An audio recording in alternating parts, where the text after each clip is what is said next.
Let's start out with just a brief introduction of who you are, what you do, where you live. Yeah, so my name is Tillman Farley. I'm a family physician and the Chief Medical Officer at Salute Family Health Centers, which is a federally qualified health center that covers most of northeastern Colorado. And we also have a clinic on the New Mexico border. I've been in this role for 24 years. And I came on the 5-year plan, but it's always been the most exciting place to be. So I've stayed. I went to medical school at the University of Colorado. I did my residency at the University of Rochester, and then was in practice in upstate New York for a while, and then in far west Texas for a while, and then came here. To start with, kind of the most general question: when did the pandemic start to affect you? When did you start to change what you were doing at Salute? Almost immediately as it became apparent that it was gonna be a problem. So, I think by the time, it seems like forever ago, but by the time that there was a case in Washington, we were already discussing our response. And I think before there was a case in Colorado, or maybe about the time that we got our first case, we pretty much went to straight telehealth. We implemented very strict. I guess we never were 100% telehealth. We went to mostly telehealth. We implemented very strict conditions by which people would have to get into the clinic, and they evolved a bit over time. So at first, we screened people over the phone. You can't come into the clinic if you have any symptoms. Then we started screening them at the door. Then we locked the doors and they had to buzz their way in. Initially, we did not have our clinic staff in PPE, but then as more PPE became available, we put folks in PPE. We put tents up outside in our parking lots to handle folks who were sick. But we went to probably 80% telehealth, or even 90% telehealth for a few weeks.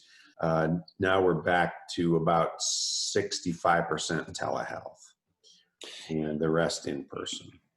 And by telehealth, is that mostly or all telephone, or some video, or? It's pretty much all telephone at this point, but we have implemented our televideo apps and processes, and we're starting to train everybody on them. So I would expect within 2 weeks from now, we will have a big televideo capability. It'll be interesting to see how many of our patients can do it. The app that we're using exists within eClinicalWorks, and it does not require that the patient have an app on their phone. They just have to basically accept a link, and it takes them where they need to go. So it should work. It should work pretty well with the patients. Right, and most everybody does have a phone, even in your most rural areas. That's right. Yeah. They still have smartphones. Yeah, that's exactly right. And even among low-income urban populations, pretty much most people have a smartphone. Well, and I think that the same is true in what's the euphemism we use now? The developing world. Yeah, right. Yeah, that's right. Yeah. But still, phones have been huge. Amazing. Yeah. So how is it gone to switch virtually all of your care to remote? How has your staff done with that? We were selected as one of 3 groups to pilot an alternative delivery model in the state of Colorado by the state. So we've been actually talking about how to revamp our care model for the last 3 years, as the state sort of kept delaying the implementation of this thing. And a big part of our new care delivery model was going to be telehealth. So we had already put a lot of thought into it. So, when we implemented it, we really implemented it over a weekend, but we implemented it based on a lot of conversations that we'd had around our executive team table for the last few years. So our break-even number at Salute, if we see 1,300 visits a day, we break even. When we first went to telehealth and kind of things shut down, we dropped to about 300 visits a day. So we were losing about $150,000 a day for those few weeks. So of course there was a big existential crisis there, and we were scrambling like crazy. And because it was so serious, our providers, you know, really wanted Salute to do well and succeed. So they completely bought into this new model immediately. There was no pushback. Mm-hmm. Now, as things have quieted down a little bit, not to say by any means that we're through this, but as they've calmed down a little bit and we have flattened the curve here in Colorado, and we're getting used to it, I'm starting to get a little bit of what's the right word? I don't want to say complaint. I think more concern about this isn't how we're used to doing it. We think we need to see our patients face to face. But the way I think about that is, I don't think there's anybody who would have said the way we provide healthcare services in the United States is the gold standard of care. It's the way it should be done. You know, you should call a call center, be on hold for a while, get connected, adjust your schedule to their schedule. So you take a half a day off of work, 3 weeks from now, come in and wait for an hour in the waiting room and wait for half an hour in an exam room and then see the doctor for 6 minutes. No one thinks that's a good way to do care. So we are really trying to take this opportunity, and I hope it's a once in a lifetime opportunity. I hope we're not doing pandemics too often, but this is a great opportunity to really shake things up and do things in a different way and retain the things that work. So, as we've gotten more into this telehealth thing, a lot of it really works. It's so convenient for patients. It turns out that particularly in the adult population, where they're mostly being seen for chronic care issues, you can do a whole bunch of that over the phone. With kids, it's a little bit different because kids either need well child checks or they have acute illnesses. And those are more likely to need inpatient visits. But the way I think of this is the telehealth visit is just an additional modality, right? So I think the way it's going to work out is if I see patients, for example, for 2 days doing telehealth, among those, what is that, 24 or 26 patients that I see each day, for those 2 days. So let's say 50 patients in 2 days. That's a lot of Among patients. those 50 patients, there's going to be, it's between, I think our targets are between 40 and 50. 50 would be high, but 40 is a good number for 2 days, 4 sessions. So what I think from those 40 patients, about 10 of them are going to need to be seen in person. So then I schedule another day in clinic where I can follow up with those folks in person. So it gives me the ability to see the folks that I do need to see, and it gives the patients the flexibility and ease of having a visit with their doctor without having to leave their house or their work. I mean, I've done visits with patients on breaks at work. So I really think it's a great thing. I think we're going to see,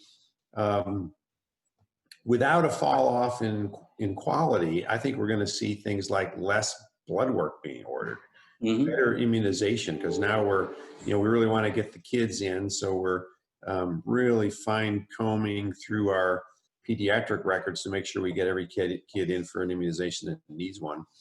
So I'm very optimistic that out of this, we're going to come up with better care. And the team-based care that we provide at Salute is even easier this way. So, if I'm talking with a patient right now via telehealth and a question comes up for the behavioral health provider, I just send her a quick Skype note. She comes into the conversation immediately. We can three-way that conversation. And it's just an amazing way to bring the whole team to bear in very real time on every patient. And your patients have been okay with it too? it's been rare patients that don't like it. Now there are definitely some that say, no, I want to see you in person. And then, then we need to educate them. One way I think about this is that, 120 years ago, medicine was provided in a much different way, right? Most doctors probably did house calls. That was probably the majority of their practice. They put every medicine known to man in their little black bag and went off to house calls. Over the ensuing 100 years, it changed completely. So now house calls are, almost extinct. And we don't even really think about that, how that guy used to do it, because that transition happened so slowly. This transition, which is every bit as profound, happened over a weekend. So there's a lot, it's a lot less evolution, feels a lot less evolutionary and a lot more revolutionary. And that takes more education and more change management of patients and providers. But I'll tell you a story. I had a patient the other day who had some mental health issues, and I wanted to give her a long-acting injection of an antipsychotic. So I had her make an appointment the next day to come into the clinic. I did a telehealth visit with her on one day, and the next day I had her come into the clinic. And it turned out we didn't have that injectable, and that was my bad for not checking on that. But I kind of liked that the patient got mad at me because she said, "You mean we could have done this by telehealth? I didn't even need to come in." Mm-hmm. And she was already enjoying the improved convenience of the telehealth visit, Right. and it was irritated she had to come into the clinic for a visit. Yeah. So I really think we're going to get there. I think we're going to look back not many years from now and say, golly, you remember how we used to do it? Wasn't that crazy? Particularly, Mark, whose idea was it? And of course, we all engaged in this, but it seems so ridiculous now that we built these waiting rooms and packed them full of sick people and well people sitting cheek by jowl, coughing and sneezing on each other. The best place to get sick was a visit to your doctor's office. Absolutely. So we don't want that anymore. And if you wanted a resistant bug, go to the hospital. If you want to resist to go to the hospital, although now that's true in the clinic too. Yeah. And when patients come into the clinic, you feel bad that we're very much against this, as I know you are, but in the healthcare system in the United States, you feel bad the patient's there. You feel like the patient wants something, so you give them an antibiotic for their viral illness. Right. That's just terrible medical care. And I think that's much less likely to happen over the phone because the patient didn't have to take a day off of work. They didn't have to make all these arrangements. They haven't waited an hour because one thing we're finding is we're much more likely to be on time in the telehealth world. And our docs don't feel the pressure to have to give an antibiotic. Two comments about that. One is I read a story where it was, not doctors with whom you or providers with whom you had a relationship. And so when you called into these helplines, that charged you, and we've all had that experience, they were they have to have very high sensitivity. They're very afraid they're going to miss something. So, especially the nurse helplines, everybody said, go see your doctor, go to the hospital anyway. Yeah, that's right. Yeah, that's right.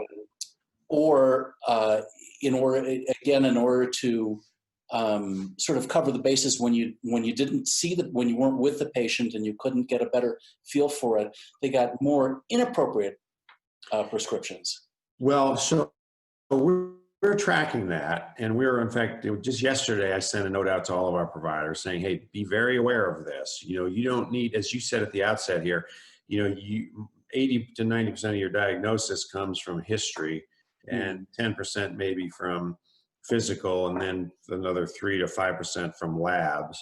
Right. And I'm pretty confident that we can diagnose the difference between meaningful and meaningless infectious illness with history, right? Someone with 3 days of scratchy throat and a runny nose and a slight cough, we need to test them for COVID these days, but we don't feel like we need to give that patient antibiotics, and we can make that determination pretty easily with a good history. But to your point, we are going to monitor what happens very carefully, because we don't want to be in that situation where we say, well, golly, I can't really tell, I don't really know what your throat looks like. Although I've had patients FaceTime me their throat so I can look at it. How was that? What's that? How was that? Was it good enough? It worked great. It worked really well. I could see perfectly. Yeah, she had put on the light and. Yeah, the light goes on automatically, and she just held it up to her mouth, and I got a great view. Yeah, it was very interesting. So there's a whole bunch of things we need to monitor to make sure we don't have a fall off in quality. But one of the things that's going to come out of this, for sure right now, there are people in their basements developing apps that are going to be hugely successful and helpful in this new telehealth world. Like, I'm sure there's an app where I can put my cell phone on my chest and get a really good heart exam. Mm-hmm. Somebody's working on that. So we need to identify the ones that are going to be most helpful and bring them into our tool chest, so to speak. But we need to continue to monitor a whole variety of things. We don't want to lose track of, definitely don't want to lose track of the behavioral health issues that sometimes you can pick up with a patient in the exam room that's not on their reason for visit, actually oftentimes. There's all sorts of things we need to keep track of. And our philosophy around this is we're going to modify this thing as we go on, rapid PDSA cycles. If things aren't working, we're going to go to something else. I just don't ever want us to go back for the reason that, well, we were comfortable doing it that old way, so let's go back to that way. I want to have a better reason than that if we go back. Well, and some of it was just what pays. Yeah, exactly. A whole bunch of it was what pays, yeah. A friend has a granddaughter who's 14, and she had complained of reduced hearing in one ear. And I wasn't there. I couldn't look in her ear or anything. So she went to see her probably pediatrician. Pediatrician said, yes, there's wax, and here's what you do about it. And she did, and her hearing still wasn't better. And the pediatrician said, well, there's still wax, and referred her to an ENT. Yeah, perfect. Because, it didn't pay, because the pediatrician wasn't paid for. Did you ever have wax you couldn't get out within a couple of days? Right. Yeah, so I think, and especially by incorporating e-consult mechanisms into this whole telehealth, which we're also doing, I think we're going to be able to do a much better job of keeping care where it belongs, and use specialists much more to educate me so I know what I should do with this patient rather than send them off to the specialist. Right. Because golly, as frustrating as it is to get an appointment with a primary care doc, man, it doesn't compare to appointments with specialists. Yeah. Just as a side note, when I was in rural practice, I had printed my grandmother's recipe for chicken soup on my prescription pad. And that was for the patient who expected something, who came in with a URI. And I would love that. And the date and sign it and hand it to him. I'm going to do that. That is a great idea. I love that idea. You want the recipe? Yeah, send me your grandma's recipe, man. I'm going to try it out and then use it. Okay, good. And seriously, I don't care if you don't. It was Grandmaster, but I don't care if you don't attribute it. It's okay. Okay, send it to me. I'm serious. That would be great. Okay, good. Good. Yeah, I'll dig it up. So, how many hours are you working a week now? When this thing first hit, man, it went up to 80 again, because our incident command team was meeting 7 a.m. every morning, and we didn't finish till 8 or 9 p.m. at night. Now things have backed off, so it's back to a more reasonable schedule, but still we start every morning with our 7 a.m. meetings. And I'm seeing patients. I used to see patients 2 half days a week. Now I'm up to 3 half days a week, but actually it's probably going to go more than that for various reasons. So it is a big job, but I don't waste any time commuting. I finish my breakfast and deal with the dogs by 6:50 in the morning. I walk into this desk I'm sitting at right here and start my day. Mm-hmm. So I don't waste time driving, except when I go into the clinic 3 half days a week. But but yeah, so I'm working a lot of hours, but I feel like they're much more efficient hours. Mhm. Do you feel a loss of not spending more time? By the way, I want to pat you on the back for still seeing patients. I think that that's been part of the ethos of our specialty of family medicine. No matter what you're doing, you continue to see patients.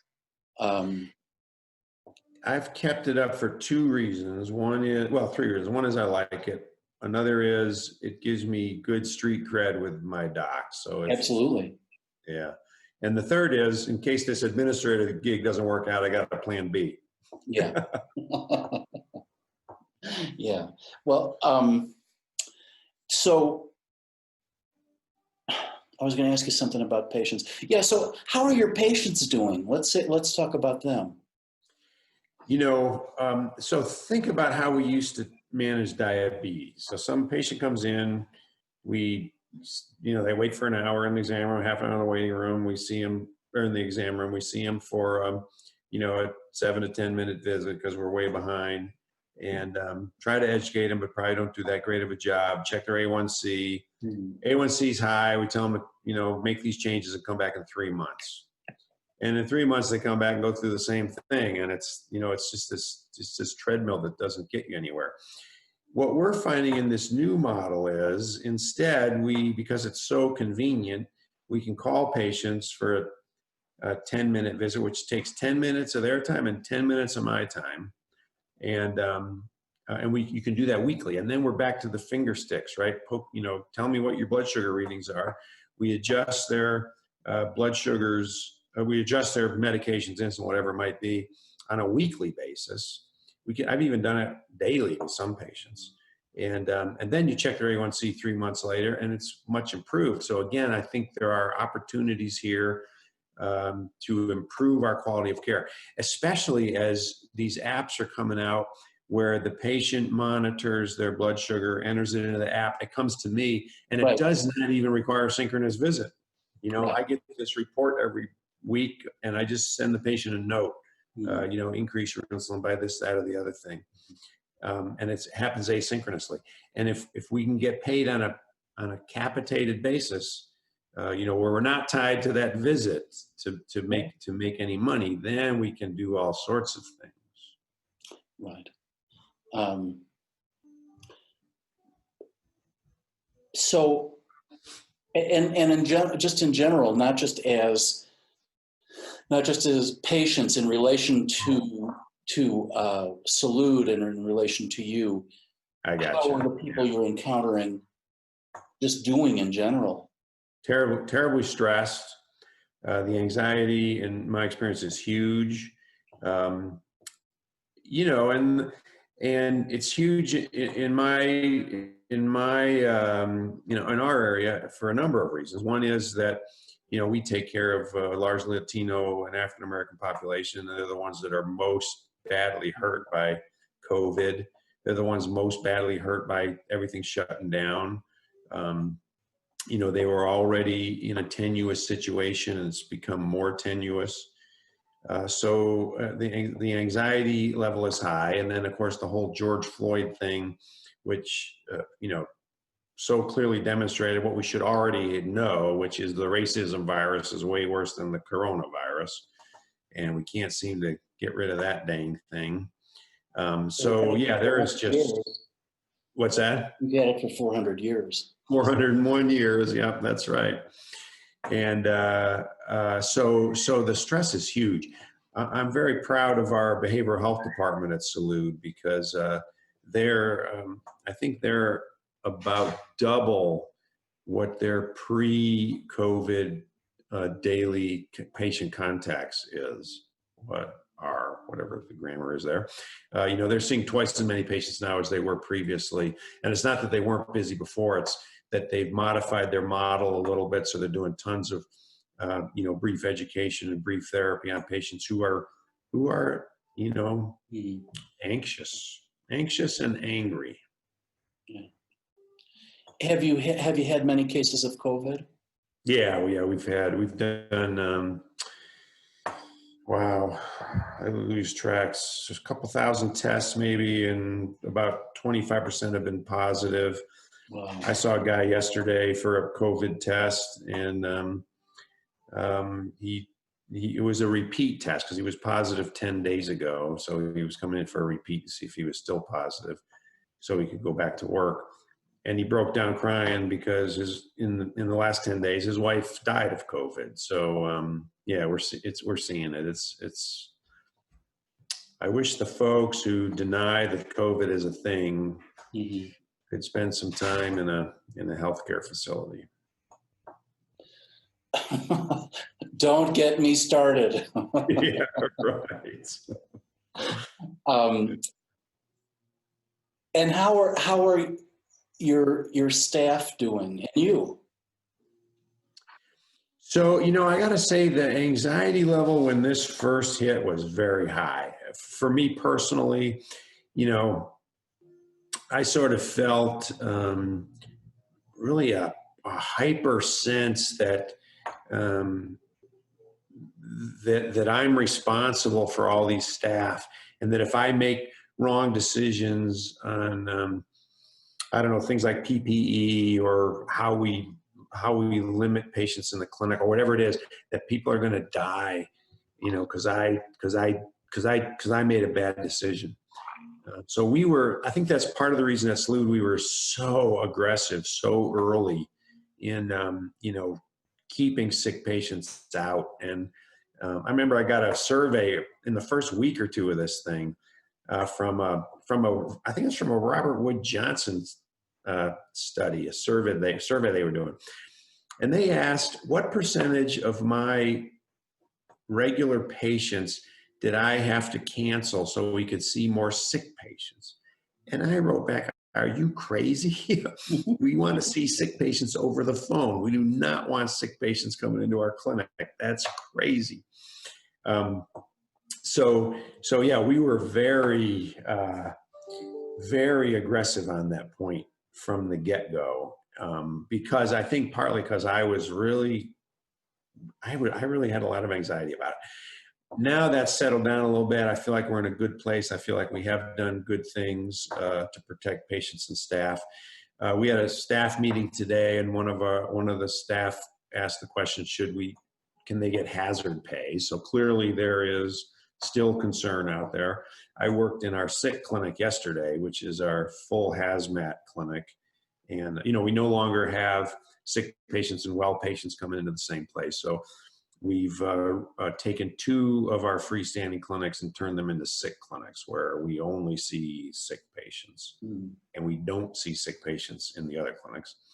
But anyway, so in that clinic, I was in full hazmat, and, it's an odd experience going in there, and every single person is, the N95, Right. the complete body covering, the face shield. There's no part of your skin exposed.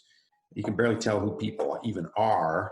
And, I think right now we're still in a sort of, it feels enough like a crisis that we're in this together, right? We're all pulling together.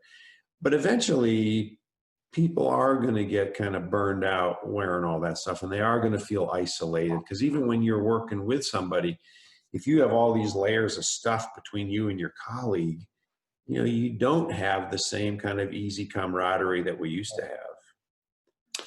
Yeah, I'm predicting, not just in healthcare, but in general, as things start to ease up, we may see even a higher peak of anxiety and discomfort, because, just abstinence is easier than being sensible about whether it's food or anything. Yeah, I think you're probably right. As this thing drags on and it becomes more and more clear, this isn't like a hurricane that comes and goes. Right. This is here for a while. Yeah, I think it's going to get exhausting. Yeah. Well, I wanted to pick up a thread from before. You said that you're measuring, have some measures of quality of care that you're using to see how this has gone as you've moved over to mostly telehealth. How are you doing that? Well, we're inventing that as we go too, because if you know, I have here's my quality questions. I've written them down for another thing, but what's the ratio of telehealth to in-person visits that maximizes quality, maximizes convenience, but still gets us where we want to go with the quadruple aim, right? High quality, low cost, improve and satisfied patients and providers. So what's that ratio?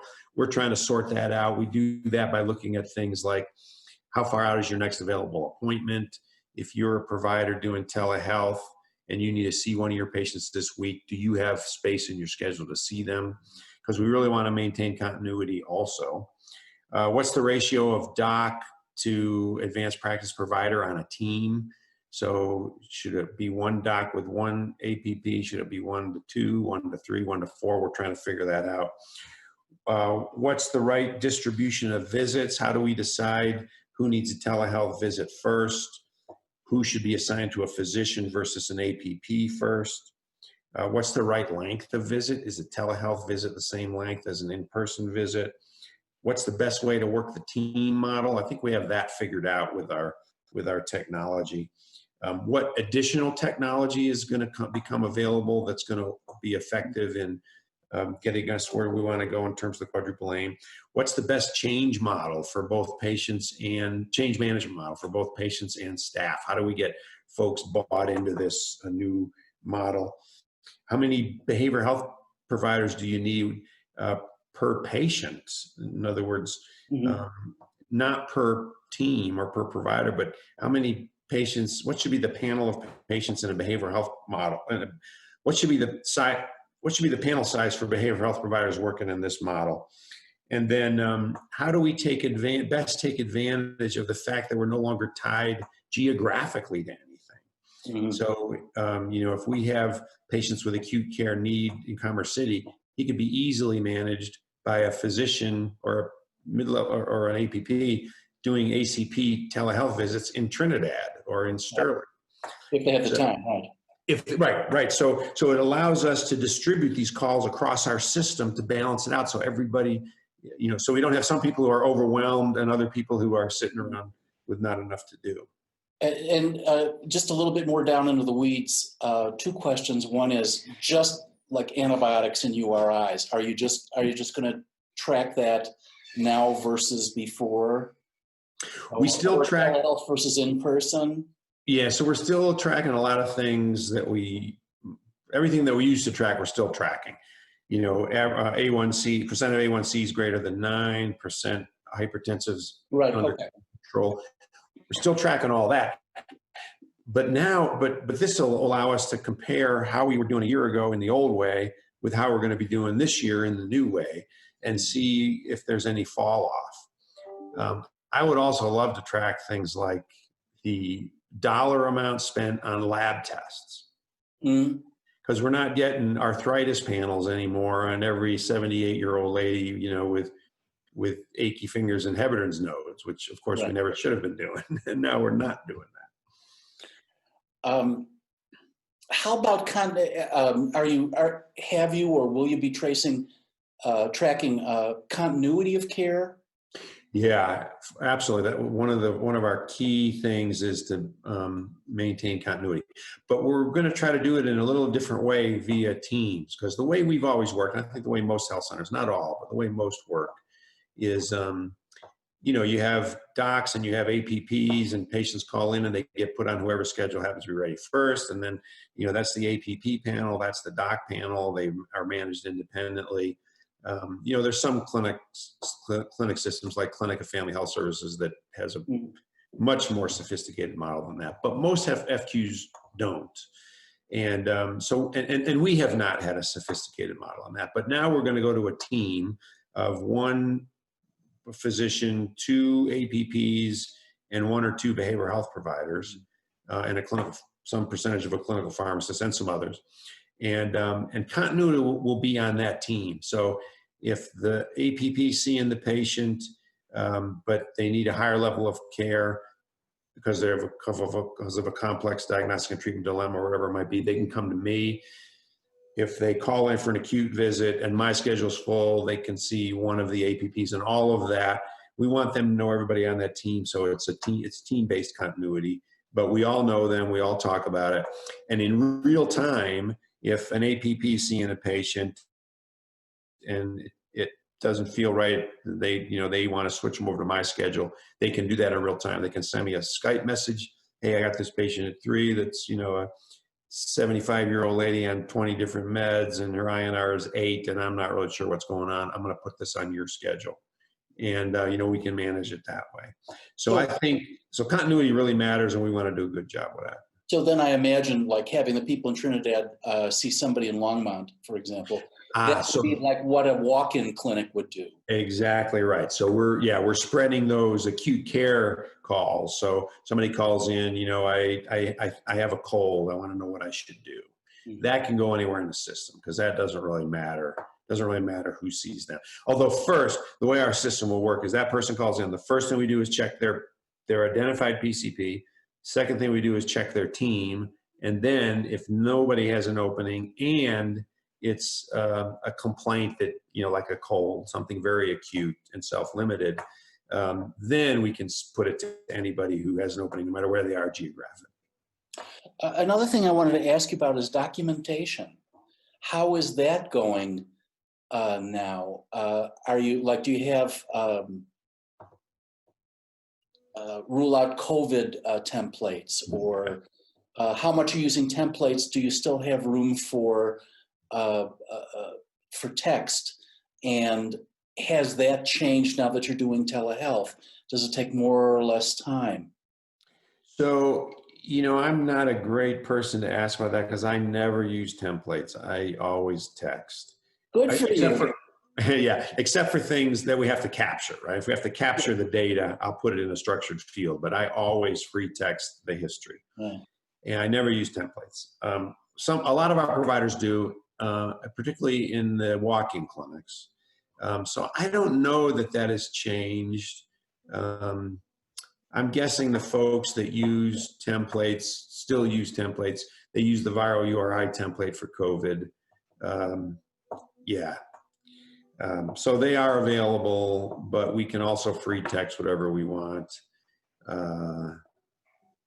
Really, documentation just hasn't changed much as far as you can tell. No, in fact, the one thing we're seeing is in the telehealth world, people are more likely to get their note done right away because it seems rude, as you know, when you're in an exam room with a patient, it seems rude to be typing and not looking at the patient. Mm-hmm. Whereas on the telehealth thing, I can be looking right at you right now and typing a note, and I'm still looking right at you. Yeah. So people can type while they interview the patient.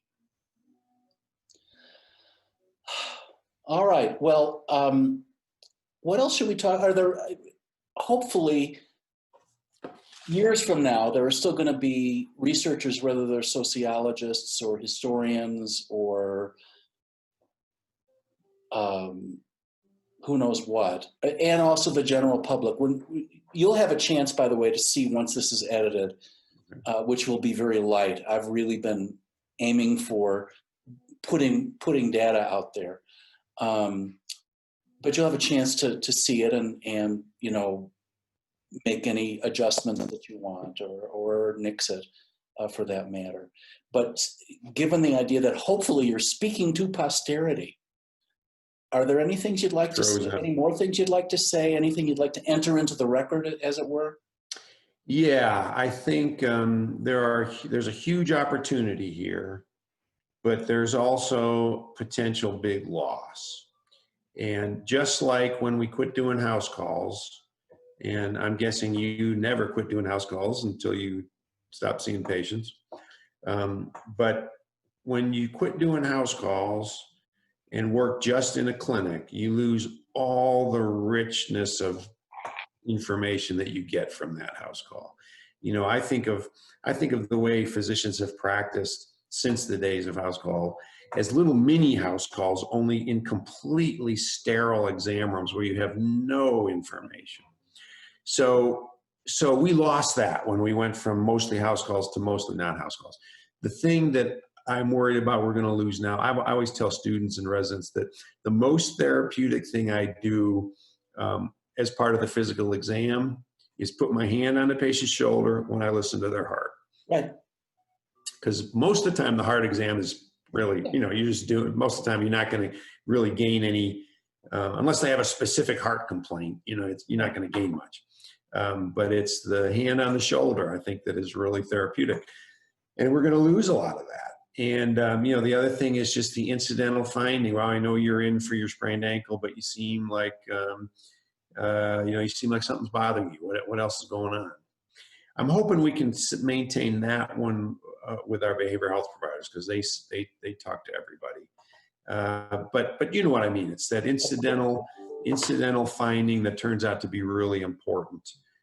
So as much as possible, we want to try to retain the good things about the old world.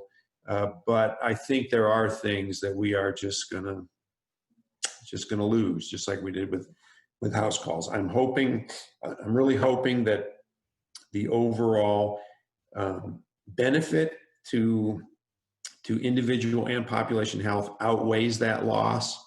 But I think everybody went into medicine because they really like people, and that even, I notice it when I walk into an exam room and I don't shake somebody's hand. Right. It just seems so rude. Yeah. So there are things anyway that to be missed. Let me give you a quick plug. What was it? 2018, my book, Digital Healing, was published.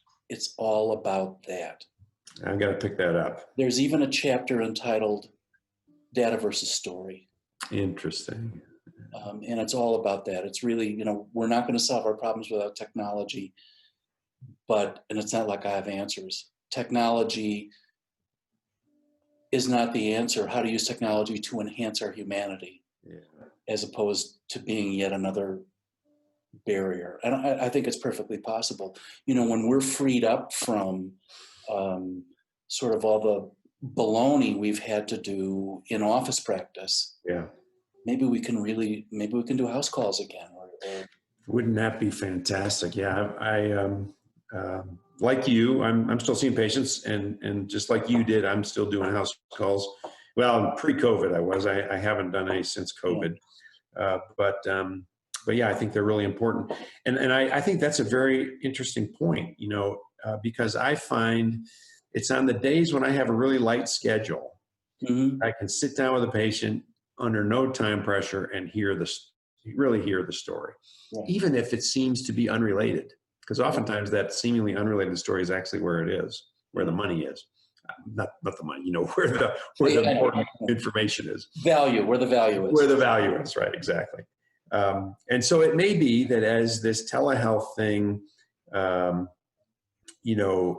improves and refines, that a lot of that stuff will be more automated, and we can spend our time on the story. Because it is interesting, when you think about, when I think about cases, quote, so to speak, that are interesting, that are good, that are interesting. It's never, wow, this guy's, hemoglobin A1C was 13, and I told him to change his diet, and now his hemoglobin A1C is 7. It's never that. It's always, this person lived in this horrible situation and had this issue going on, and it's always about the humanity of that patient who happened to have the diabetes, and the diabetes is kind of an afterthought. For not quite the last few years of my clinical career, I was medical director of hospice here in Greeley. So I did a lot of house calls doing that. I really loved it. Yeah. But people would ask all the time, they would say, well, how do you do it? It just seems so tragic all the time. And I was able to say, because that's one of the things I loved about hospice, the medicine compared to the broad range of family. There were challenges, of course, intellectual challenges, but it was really being with people Yeah. Just being with, and I almost always got back at least as much as I gave. Yeah. I think the hospice world is the best illustration of all what I was trying to say. Right. Is that it's no longer about the biomedicine. There's some of that, but it's about, getting people kind of squared away Yeah. and ushering, Whatever that is. yeah, whatever that is, ushering people gently into that good night.